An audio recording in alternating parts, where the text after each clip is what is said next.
All right, day 2 of 7. Hopefully you did yesterday where you went over 25 blessings. You can see mine here. We'll do a little bit in reverse.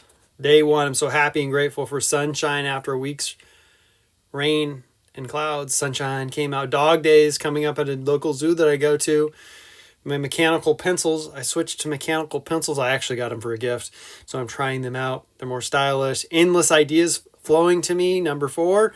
Number 5, my Swiss Tech backpack. Number 6, Holy Bible app. Number 7, the show The Chosen. Number 8, my new definition of commitment, the elimination of all alternatives, which is what we're doing right now, right? We're eliminating the alternative of complaining and thinking bad and thinking down about ourselves. Today we're going to go over something kind of intense, but actually really practical. This is from the first book, and I did tweak it here a little bit, but it's day 2 of 7, 11 tactics the devil uses to stop you from deploying gratitude. Now I'm about to show you an intense picture.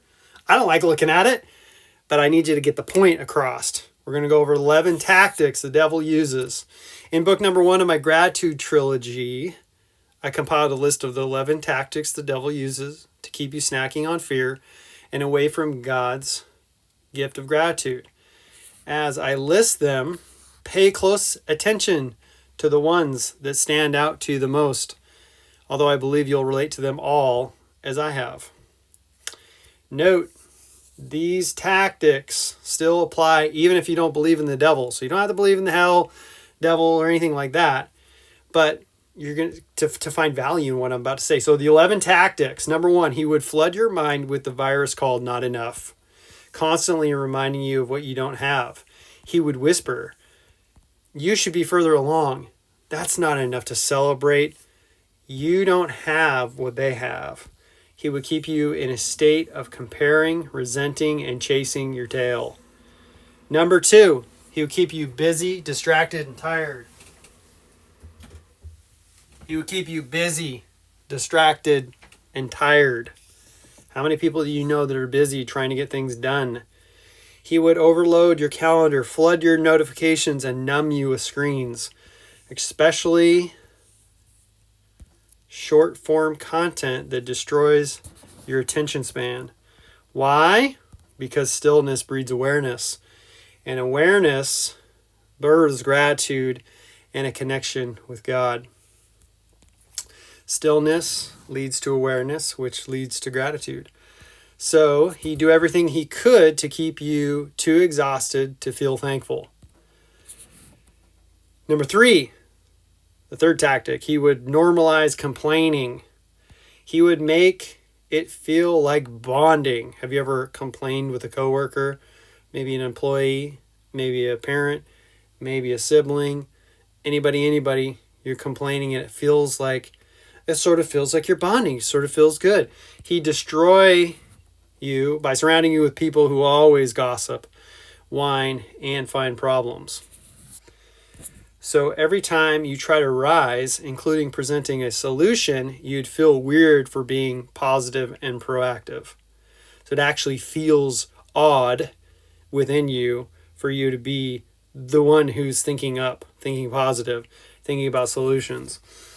Tactic number 4, he would make you worship hustle. He would twist your mind into thinking hard work is holy, rest is laziness. You only deserve to feel good after you've suffered, after you've earned it, after you've proved yourself worthy. Gratitude would feel unearned and unsafe to practice. Tactic number 5. Let me get a sip here of my Dandy blend. How are we doing so far? Number 5, he would use shame as a weapon. He would make you feel guilty for having what others don't, or ashamed for not being where you should be. So you should all over yourself. I should be here. This shouldn't happen. Like, listen to people around you. I challenge you to listen to the people around you and even listen to your own words in your mind and what comes out of your mouth. If you are shoulding on yourself, I should be further along. We should do this. He should do that. They shouldn't do that. Gratitude would become tangled in guilt. So your nervous system would link pain to gratitude, avoiding it at all costs. Whew. Number 6, tactic that the devil would use. He would hijack your inner voice. He would slip into your self-talk like a snake. You're behind. They have way more than you. You're off track. No one sees your effort. What's the point? He would make your own mind your prison. Tactic number 7, he would make news, media, and content obsessed with fear. Every headline, doom. Every scroll, comparison. Every alert, distraction posing as an important and urgent message. Distraction posing as important and urgent. So if you notice your feed, your social media feed, you notice the news, it's always like breaking news every single day, because that gets people's attention. He knows that if he can keep your nervous system in survival mode, you'll never have space to feel grateful. If you're stuck in the gear of survival mode, you can't get to thrival mode, and you'll never get to where you feel grateful. Number 8, he would make gratitude seem cheesy or weak. Actually, this is a big one.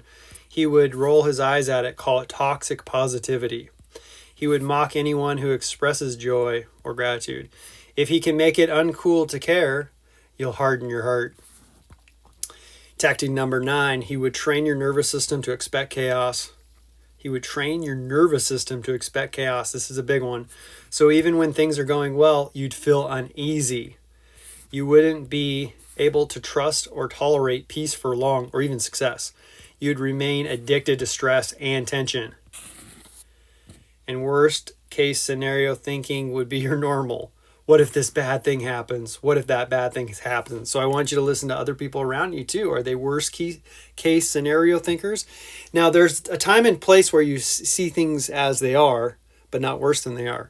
That's not what I'm talking about. I'm talking about chronic thinking about bad things unfolding in your life.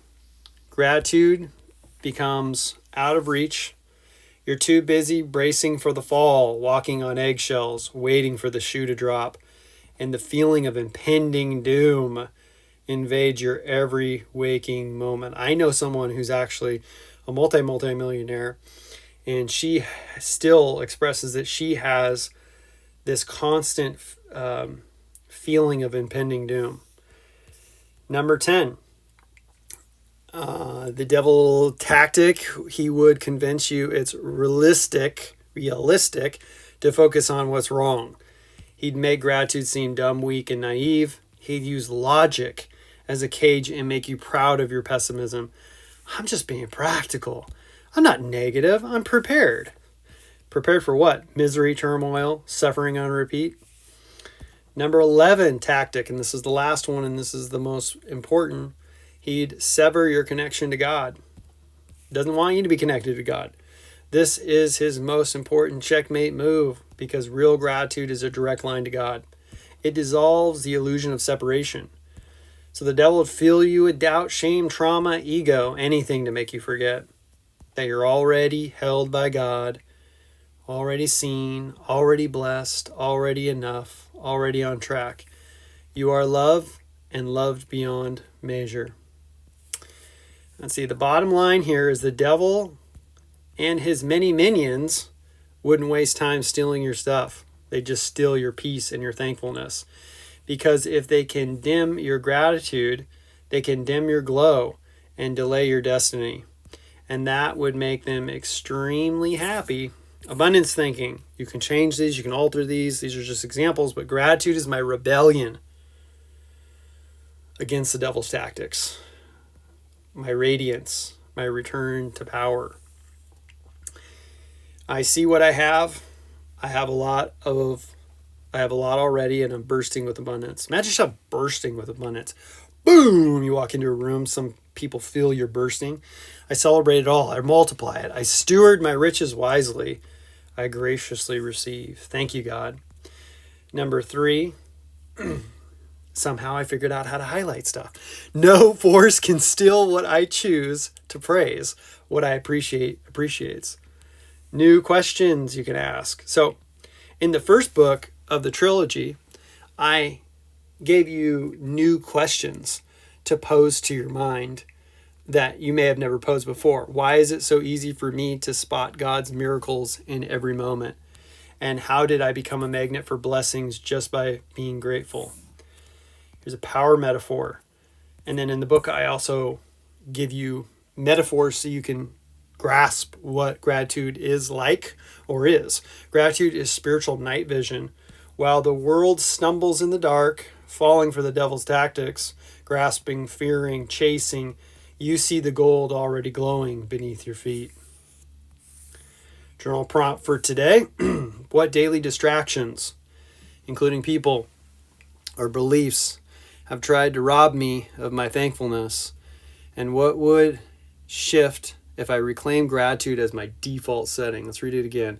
What daily distractions? You got to be honest with yourself. What are the distractions that keep getting in your way, that keep getting you? Maybe it's thoughts.